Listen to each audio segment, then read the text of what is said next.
Hello, so this is video number 1 of section 6.5. So these next two sections I think are quite enjoyable because we're going over a cool application of this idea of using orthogonal projections. So I've got the kind of motivation for the problem on the board behind me, and then section 6.6, which we'll do, so there'll be two 6.5 videos and one 6.6 video. And so in section 6.6, we'll really talk about an application that I remember when I learned, I thought it was so cool because it's something that if you've ever taken a stats class, you've probably done before this. And it was cool just to see, how it works. Anyways. So a common thing that happens, right, if we're applying matrix equations to the real world, it's possible, you're going to want to find a solution to this matrix equation ax equals b, and you're just not going to have a solution. So certainly, if we're trying to find a solution to this, and I've got a real matrix A and a real vector B that I've been given, it's definitely not guaranteed that I'm going to have a solution. But sometimes we still want to be able to, as best as possible, predict B or approximate B in this matrix equation. That is, we want to find a vector x hat so that the value of A times x hat is as close to B as possible, right? So while we know we're not going to be able to find a vector x so that ax is equal to B, if we can't do that, we want to do the next best thing and make this vector ax as close to B as possible. All right, so ax is as close to B as possible. And now that we've got this measure of what it means, or distance in Rn, or Rm, I guess B is a vector in Rm, if we're working with an m by n matrix. But now that we've got this notion of distance in a vector space, or specifically the vector spaces we're used to looking at, right? We can actually define what it means to be close. And so, sort of as a solution to this problem, I guess, well, sort of as an answer to this question, if I have an m by n matrix A, a vector B in Rm, then a least squares solution to the matrix equation ax equals b is a vector, let me correct that, this should be x hat, such that A times x hat minus b is less than or equal to A times x minus b for all x in Rn. So what this is saying is the distance from A times x to b is as small as possible when we look at all possible vectors in Rn that could be multiplied on the right by A. A few things about this definition. I'll put some notes here. X hat does not have to be unique. We'll talk about this more at the end of the video.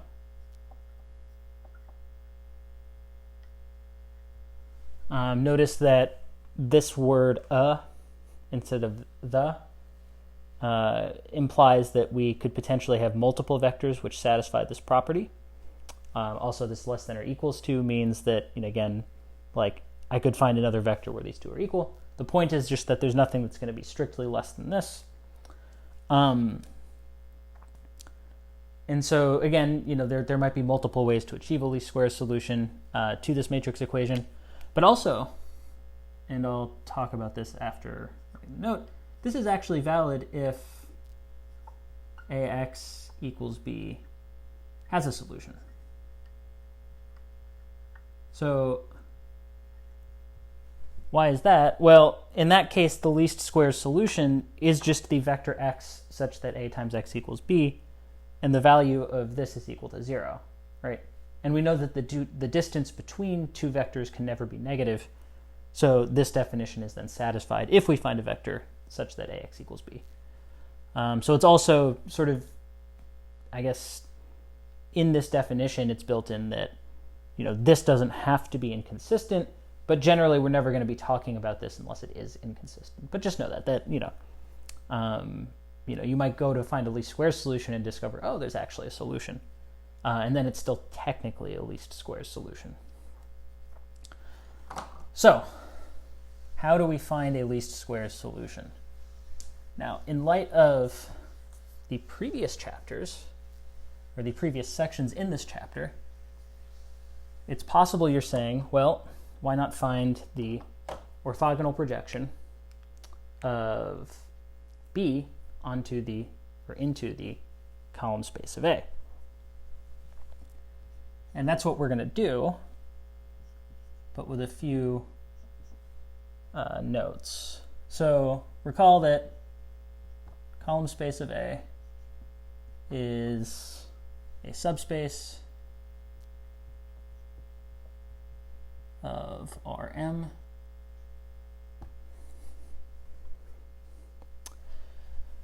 and so we want a vector B hat in the column space of A where, again, A times X hat is equal to B hat.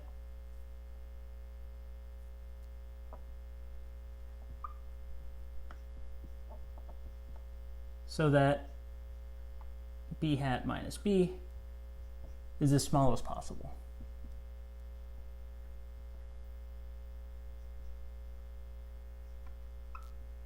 And so when we frame the question in this way, right, we've got this subspace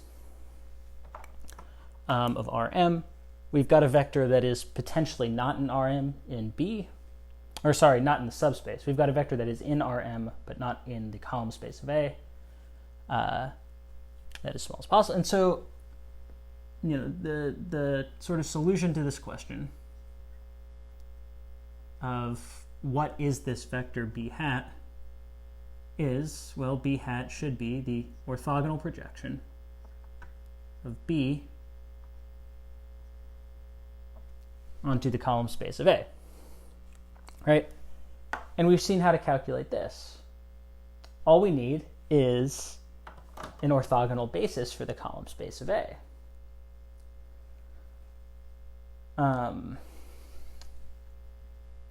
So the issue with that is that not all matrices have orthogonal columns.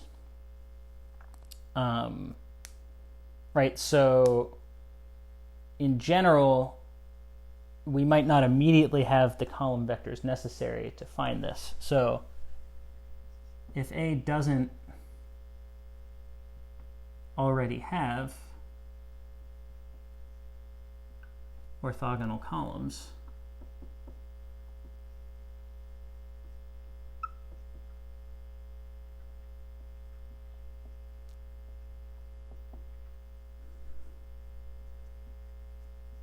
we have to use the Gram-Schmidt process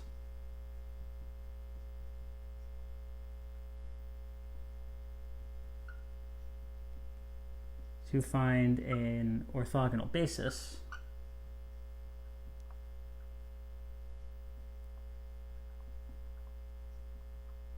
for the column space of A, then calculate this vector.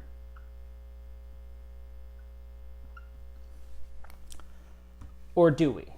So what I want to convince you of is that there's a slightly easier way to find this vector without having to go through the Gram-Schmidt process to find an orthogonal basis for the column space of A, and then calculate this vector in the traditional way we know how to do it, right? So why I have all this on the board again is that the ways we've introduced to calculate this orthogonal projection requires that we start with an orthogonal basis of the subspace, right? But not every matrix has an orthogonal, like not the columns of every matrix don't start out being orthogonal. And so this step of finding an orthogonal basis for A can sometimes be very tedious. But there's an easier way. So by the orthogonal decomposition theorem, B minus B hat, or again I'm letting B hat be this projection of B onto the column space of A, is orthogonal to every column, is orthogonal to the column space of A, and hence is orthogonal to each column of A. Right, so this is just the orthogonal decomposition theorem. That, remember, the vector B that we're trying to approximate minus B hat is going to be orthogonal to the subspace we're trying to approximate B with, right? So B minus B hat is going to be orthogonal to the column space of A. Well, the column space of A is the vector space spanned by the columns of A, and therefore, right, B minus B hat is just going to be orthogonal to each of the columns of A. Well, so assume X is a vector in Rn so that A times X hat is equal to B hat. This implies that A transpose times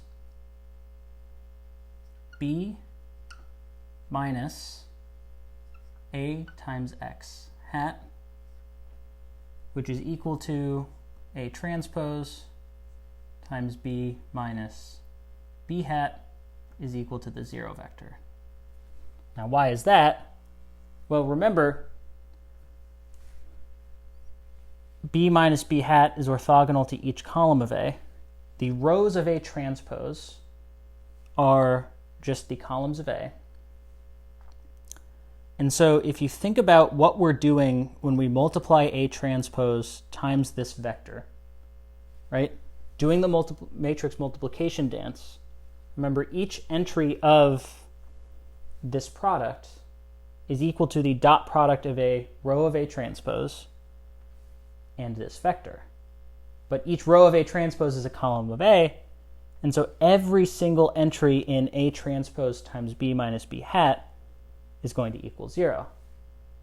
But what we've done is we've sort of backtracked and said, okay, let's say we had this vector, x, which is the vector we're trying to solve for, right, to find our least squares solution.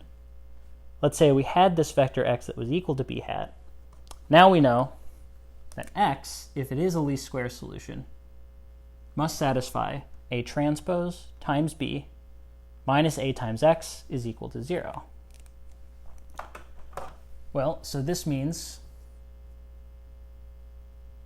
we can distribute this A transpose through by our handy matrix multiplication properties.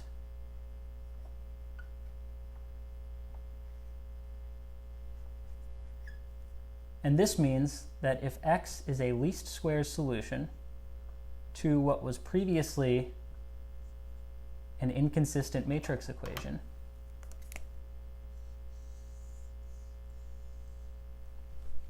then x hat must be an actual solution to the following matrix equation. So we don't have to go through the process of finding an orthogonal basis for the column space of A, doing all that work, because if we had found that, had found this vector B, had found this vector X, we know that X hat, sorry, I keep saying X hat, but I mean to say, or I keep saying X, but I mean to say X hat. This vector X hat would have to satisfy the following equation. And notice, everything in this equation we know except X hat. We know A transpose and A, we know A transpose, we know B. So we can find a least squares solution to this matrix equation AX equals B, which I don't have written on the board, by finding an actual solution to this matrix equation. Which, as you'll see, just makes the problem take so much less time and makes everything simpler. So this set of, or this equation has a definition attached to it. And then I'll state the theorem that we kind of just proved.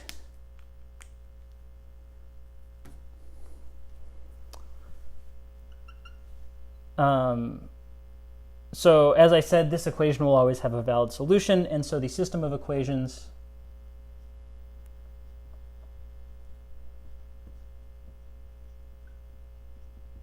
represented by the matrix equation A transpose A times X hat equals A transpose B are called the normal equations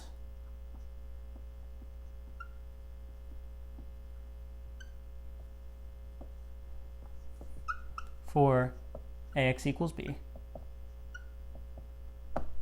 And your book states this as theorem 13.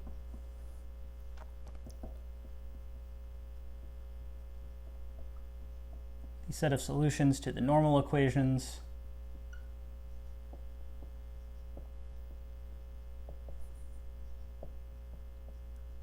and so what's cool about this is even though this matrix equation AX equals B might be inconsistent, we showed that this matrix equation is always going to be consistent. And so we actually know that we'll find a set of solutions to this. So the set of solutions to this matrix equation consist of the non-empty, the set of least squares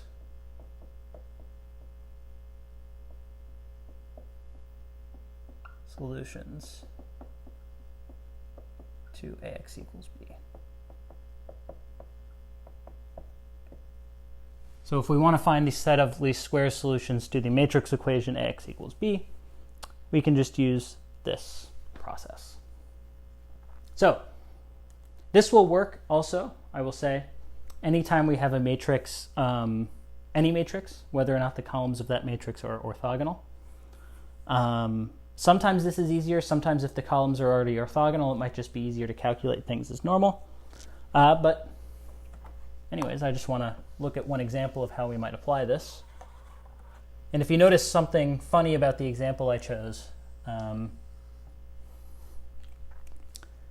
you can let me know. I chose it and then wrote up the notes, wrote up the solution, and then realized that there was something funny given the motivation to this problem already. But like I said, the methods here work no matter what matrix we started with. So we want to find the least squares solution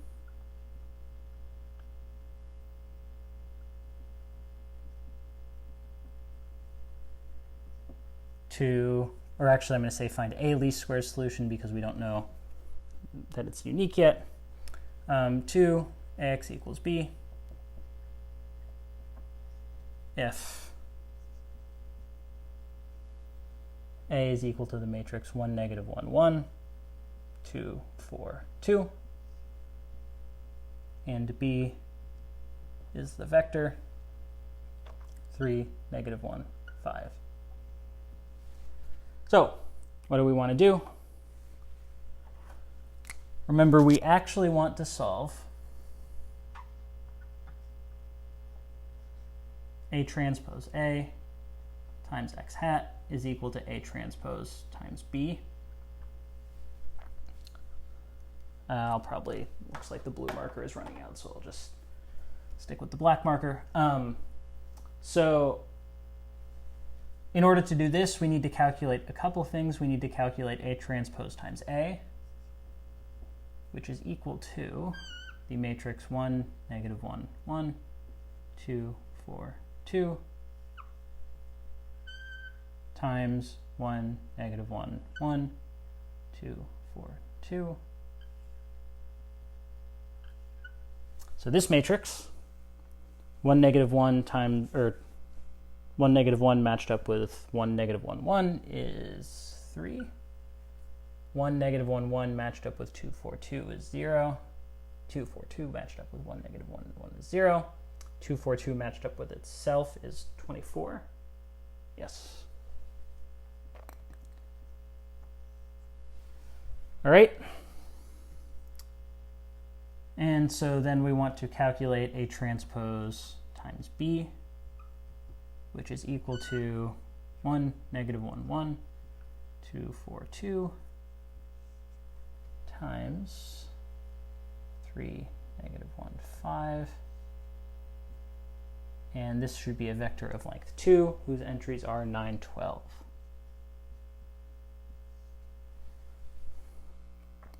So we want to solve the matrix equation 3, 0, 0, 24 times x1 hat, x2 hat, where these are the variables of our vector x hat, is equal to 9, 12. And so to do this, you could set up an augmented matrix where, again, we augment with this square matrix 3, 0, 0, 3, 0, 0, 24 with 9, 12. And if you do this, you get a solution x1 hat is equal to 3, and x2 hat is equal to 1/2.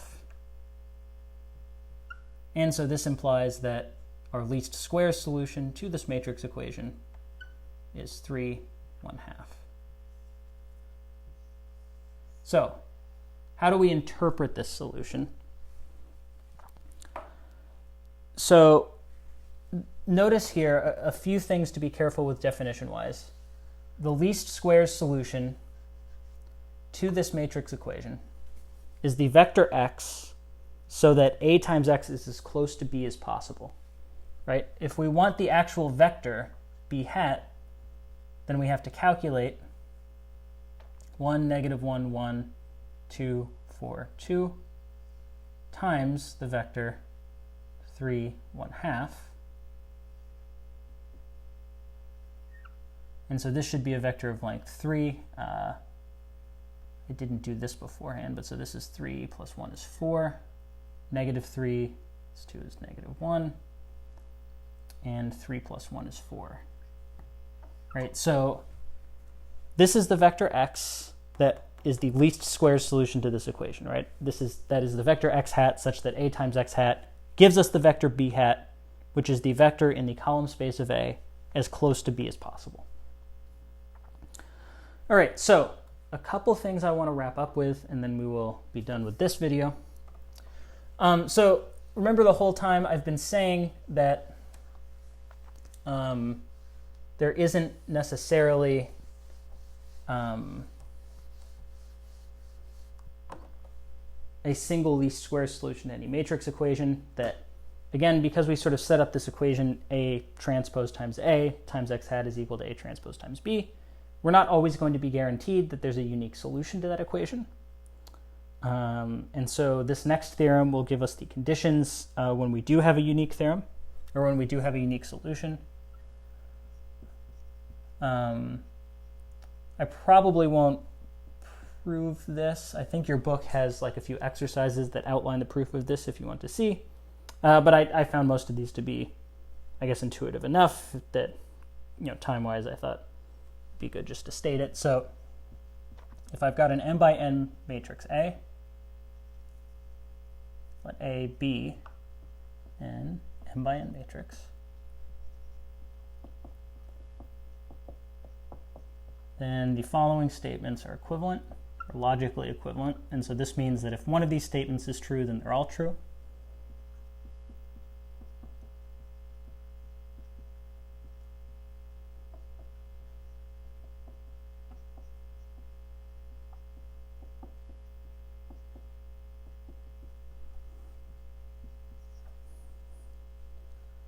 So the equation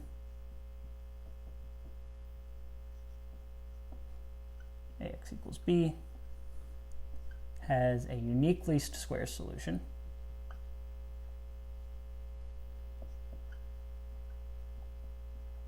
So that is, this would be one of the occasions where there's only one least squares solution x hat in Rn.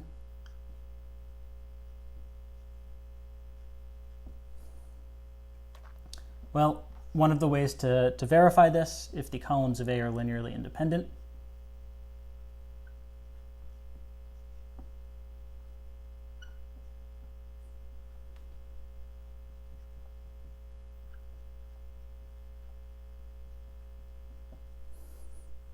another way to check if this has a unique solution is if A transpose A is invertible. And so in this case,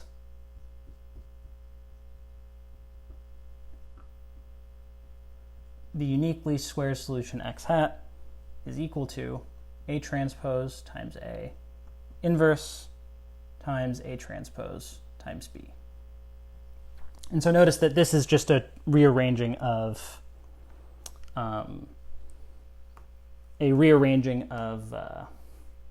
the original least squares solutions that we presented. So there's one more exercise at the end of this that I feel is sort of a good exercise to leave for you, the viewers.